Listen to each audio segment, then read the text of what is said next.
My mum stole £2,000 from me and said I deserved it. I didn't notice the money was gone at first. It was savings I slowly built up. Birthdays, part-time work, cash I didn't trust myself to spend. I kept it in my account, checked it maybe once a month, just to reassure myself it was still there. One day I opened a banking app and the balance felt wrong. Not empty, just lighter, like a room where furniture had been moved. I scrolled through the transactions and saw a transfer I didn't recognise. £2,000 sent to an account with my mum's name on it. At first I assumed it was a mistake, a mix-up, something she'd fix immediately once I mentioned it. So I asked casually, too casually actually, like I was afraid if I sounded serious it would become real. She didn't deny it. She didn't even look surprised. She said, "Yes, I took it." I waited for the rest, the apology, the explanation. Instead she said, "You weren't using it properly." I asked what that meant. She said I was irresponsible, that I didn't appreciate how hard money was to earn, that she'd spent years covering things for me, and I didn't even notice. Food, electricity, lifts, emergencies. Then she said, "Honestly, you kind of owed me it." I reminded her that it was my money that I'd earned, that I hadn't agreed to any of this. She shrugged and said, "I'm your mum, it's not stealing." When I asked why £2,000 specifically, she said, "That's what felt fair." That word stuck with me. Fair. I asked if she was going to give it back. She laughed, not cruelly, just dismissively, and said, "No, no, no, no, no. And don't make this a big thing. You'll get over it." I went to my room and sat there for hours staring at the wall, trying to decide what I was allowed to feel. Angry felt ungrateful, sad felt dramatic, reporting it felt unthinkable. Over the next few weeks, she acted completely normal. Asked how my day was, complained about work, borrowed my charger. I brought it up once more. She snapped at me this time. She said, "If you want to be treated like an adult, start acting like one. Adults don't hoard their money while family struggles." The thing is, our family wasn't struggling. Not really. We were comfortable. The money didn't fix a crisis, it just disappeared into her life. Probably her shopping sprees. What messed me up wasn't just losing the money, it was realising that the rules could change without warning.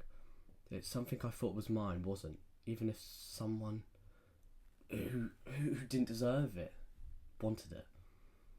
If someone older decided otherwise. I still live at home, but we don't talk about it anymore. But every time she asked me to trust her about anything, money, plans, promises, I feel that same empty room feeling again. And I wonder what I'd do if that happened to someone else.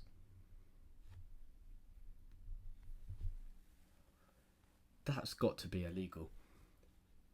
I would be going to the police with that. That's theft. She can't steal from you.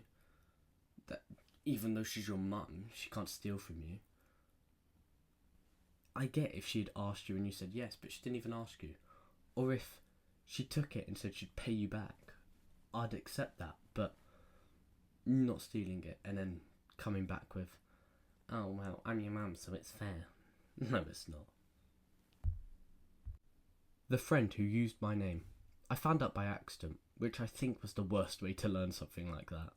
I was applying for a phone contract and got rejected. No explanation, just a polite, "We're unable to offer you a plan at this time." That had never happened before. I checked my credit report thinking it was a glitch. It wasn't. There were late payments, missed bills, a loan I didn't recognise, all small amounts but enough to poison the whole thing. The address on the account weren't mine either. The name was, well, after a lot, and I mean a lot of calls. "We can't tell you that," they said. But one person finally slipped and said, "It looks like someone you know might have used your details." That sentence sat in my chest like a weight. I ran through possibilities until I landed on one that I didn't want to. My friend, the one who used the laptop sometimes, the one who joked about how organised I was, The one who once asked casually for my postcode and date of birth to check something. I confronted them gently, then less gently.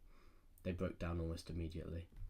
They said they were desperate, that they only meant to do it once, then it spiraled, that companies approved things faster with my details than theirs. I was going to fix it, they said. I swear. I asked why she didn't tell me. But she said, because you would have said no. That sentence, it just did something to me. They weren't malicious. They weren't living some secret criminal life. They were just overwhelmed and bad at stopping once they started. They offered to pay it back slowly over time. The damage though was already done. Every time I fill out a form now, I hesitate. Every email about finances makes my stomach drop. We're not friends anymore. But sometimes I still catch myself wondering if I should have handled it differently. If the ending was too harsh. If I should have understood it more before I came to a conclusion. I don't have a clean answer. That's a bad friend. I'm glad you're not friends anymore. I don't know why she did that.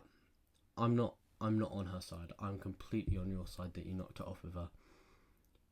But still, what she did was unacceptable, no matter what financial situation she was in. You should always ask. Why today is no one asking for things? It's ridiculous. What would you do? The job that never paid me back. It was meant to be temporary. A small business, cash in hand. We'll sort it properly once things settle. I needed the work, so I agreed. At first they paid me late, then partially, then not at all.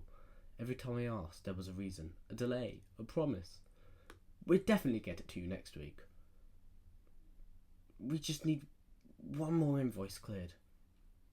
You know I wouldn't screw you over. I kept working because stopping felt worse, because walking away like admitting I'd been stupid. Eventually I added it up.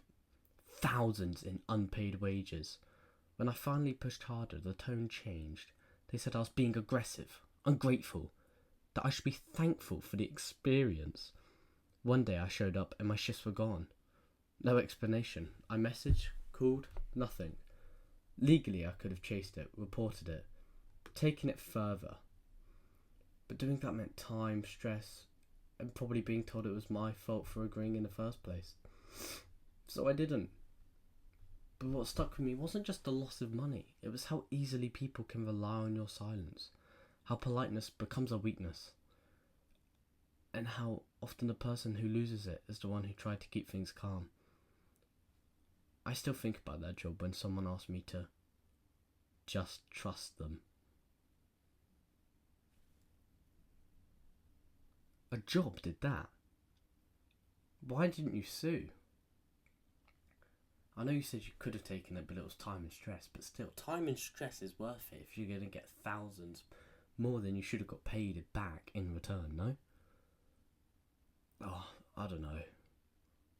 But what I do know is you're never going to get that time back. And you do. You need to. You sound like you deserve it. But what would you do?